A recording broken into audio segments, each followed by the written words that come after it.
বিসমিল্লাহির রহমানির রহিম। আজকে ইসলামিক সুন্দর সুন্দর আলোচনা হচ্ছে।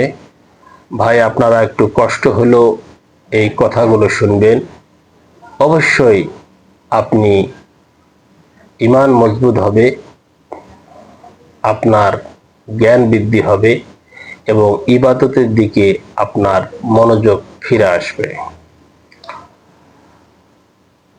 তো আলোচনা হচ্ছে, আবু হুরাইরা রাদিয়াল্লাহু আনহু বলেন, রাসূল সাল্লাল্লাহু আলাইহি ওয়াসাল্লাম বলছেন, নিশ্চয় আল্লাহ তাআলা তোমাদের তিনটি কাজে সন্তুষ্ট হন। মানে আল্লাহ পাক আমাদের তিনটি কাজে খুবই সন্তুষ্ট হন।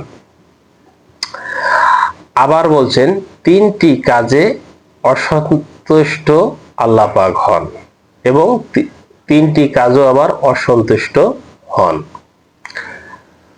তো প্রথমে যে তিনটি কাজে আল্লাহ পাক সন্তুষ্ট হন, এক নাম্বার হচ্ছে, তোমরা আল্লাহর ইবাদত করো এবং তার সাথে বিন্দু মাত্রা শরীক করো না। আমরা আল্লাহ পাকের ইবাদত করব এবং আল্লাহ পাকের সাথে কারো শরীক করব না। দ্বিতীয় নাম্বার হচ্ছে, আল্লাহ পাকের বিধান শক্তভাবে আঁকড়ে ধরব এবং বিচ্ছিন্ন হব না। মানে আল্লাহ পাক যে কিতাবগুলো আমাদেরকে দিয়েছেন, যে কোরআন আমাদেরকে দিয়েছেন, এগুলো আমরা শক্তভাবে আঁকড়ে ধরব, এ থেকে আমরা বিচ্ছিন্ন হব না। নাম্বার 3, আল্লাহ পাক যাকে তোমাদের কাজে নেতা হিসেবে নির্বাচিত করেন, তার জন্য তোমরা পরস্পর কল্যাণ কামনা করো।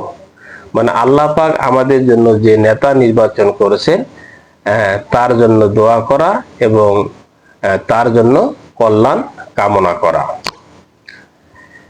তাহলে এই তিনটি কাজে আল্লাহ তোমাদের প্রতি সন্তুষ্ট হন।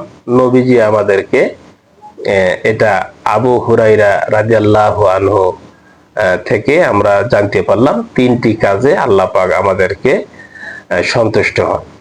আবার তিনটি কাজে আল্লাহ পাক অসন্তুষ্ট হন বান্দার প্রতি। এক নাম্বার হচ্ছে অপ্রয়োজনীয়তা কথাবার্তা বলা। যে কথাগুলো বললে মানুষের কোনো উপকার হয় না, ক্ষতি হয়, এই কথাগুলো বললে আল্লাহ পাক অসন্তুষ্ট হয়। এই জন্য আমরা যে কথাগুলো বললে মানুষের উপকার হবে সে কথাগুলো বলবো, আর যে কথাগুলো বললে মানুষ উপকৃত হবে না সে কথাগুলো আমরা বলবো না।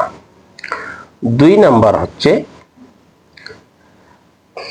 অপ্রয়োজনীয়তা ভাবে সম্পদ নষ্ট করা। আল্লাহ পাক আমাকে সম্পদ দান করেছে, এই সম্পদগুলো আমি আল্লাহর কাজে ব্যয় না করে আমি অসৎ কাজে ব্যয় করতেছি, এই কাজও আল্লাহ পাক সন্তুষ্ট হয় না। তাহলে আমাদের সম্পদগুলোকে আল্লাহ পাক আমাকে সম্পদ দিয়েছে, এই সম্পদগুলো আমি আল্লাহর কাজে ব্যয় করব। 3 নাম্বার হচ্ছে যে অন্যথায় বেশি জিজ্ঞাসা করলে। যেমন একটা জিনিস মানুষকে বারবার আমি জিজ্ঞাসা করতেছি, হেনস্থ হচ্ছি, এই কথাগুলো বারবার বলা, এটাও পছন্দ করেন না। তাহলে আজকে আমরা তিনটি জিনিস, তিনটি আমল আল্লাহ পাক খুব বেশি ভালোবাসে। আবার তিনটি ইবাদত আল্লাহ পাক খুব পছন্দ করেন। আবার তিনটি কাজ করলে আল্লাহ পাক অসন্তুষ্ট হয়। তা আমরা সবাই আমরা চেষ্টা করব আল্লাহ পাককে আমরা খুশি করার জন্য। আমার এই কথাবার্তায় যদি কোনো ভুল হয়ে থাকে, আল্লাহ পাক যেন আমাকে ক্ষমা করে দেয় এবং এর উপরে আল্লাহ পাক যেন আমল করার তৌফিক দান করে। আসসালামু আলাইকুম ওয়া রাহমাতুল্লাহ।